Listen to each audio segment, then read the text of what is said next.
Stay where you are. I should know I've done this for a while.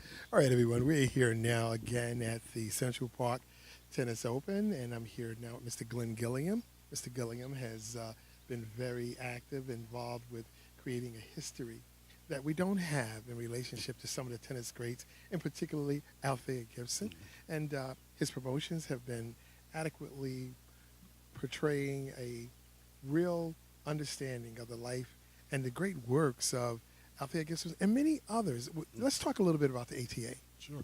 Well, as someone who became really familiar with them within the last year after the documentary first broadcast on PBS, I went to my first ATA actually last year and was just blown away. I'd heard about it before, but the American Tennis Association is celebrating their 100th anniversary this year.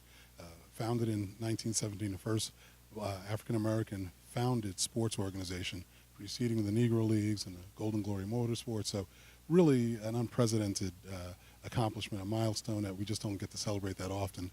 And I think most people would be surprised at the really unbelievable legacy that tennis has in this country. And not only that, and the influence that it has over African Americans. Well, definitely. We find the sport intoxicating. We've always gravitated to it. And as most leagues that were generated by African Americans, especially back at the turn of the 20th century, we had to create our own. Unfortunately, we were restricted and not given the opportunity to play and participate.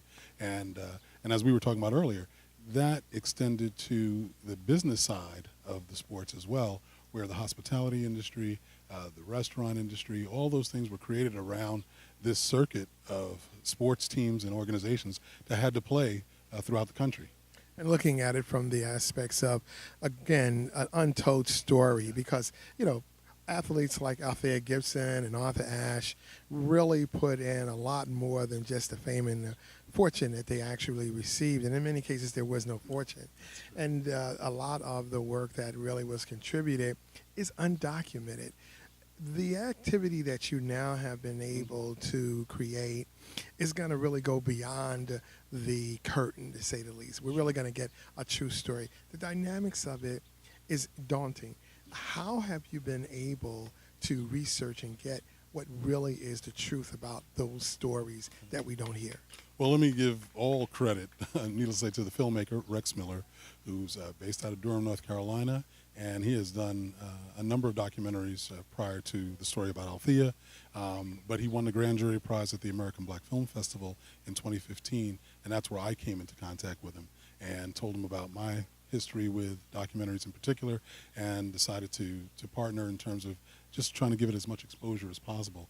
Another one of my heroes, John Amos, famously of Good Times, the father, who's from East Orange, New Jersey, Althea's hometown, is one of the executive producers, and his whole goal, along with Billie Jean King, just to put that in there, his goal in particular, and Rex's goal, was to make this documentary an educational vehicle for young people, of course, and trying to get this into the curriculum for schools around the country.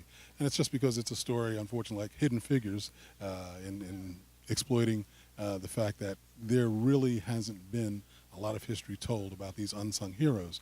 Althea being somebody who came up through the 40s and 50s and made it really the most important, I think, and significant wins at the major tournaments in the 50s, when there hadn't been really anybody doing that. Obviously, she was the first to do it at the French, and then Wimbledon and the U.S. Open. And unfortunately, as you mentioned before, there wasn't any fortune involved.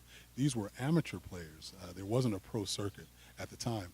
And unfortunately, she had to leave the game at the height of her powers. And sadly, if the game had been able to pay her, or if she had been able to enjoy the endorsements that some others had enjoyed, who knows how many majors she would have won. She was 30 years old when she was coming into her own, had to end up switching over to golf, taught herself, and was the first African-American female on the LPGA Tour. So, I mean, just a remarkably Renaissance woman, actress, singer, graduate of FAMU University, an AKA sorority sister. So, I mean, just a very dynamic and complex person who needs to have her story told. And a lot of the information that you've shared with me is that we're learning a great deal about her and her attributes. and the struggles that she had to go through in order to be recognized in that day and era. Well, we really are excited about partnering with you to not only develop an opportunity where we can help you be able to promote the Althea Gibson story, but the whole dynamics of doing something about the 100th anniversary of American tennis and African Americans in particular. Yeah. If anyone needs to get in contact with you, how would they may be able to do that? Well, I mean, needless to say, altheathefilm.com is our website, and we're also on Facebook. We have a Facebook page, and I'll just say, I gave you my information, but Gilliam281 at AOL. I take all comers. We are producing merchandise now, as of the T-shirt I'm wearing. We're coming up with hoodies and some caps, and it's a celebration that's happening actually over in Wimbledon right now.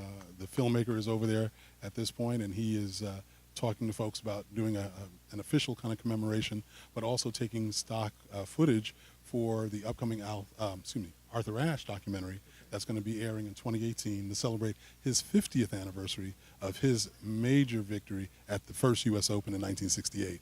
Really important. We're very happy about that, and history is really important, especially for the next generation.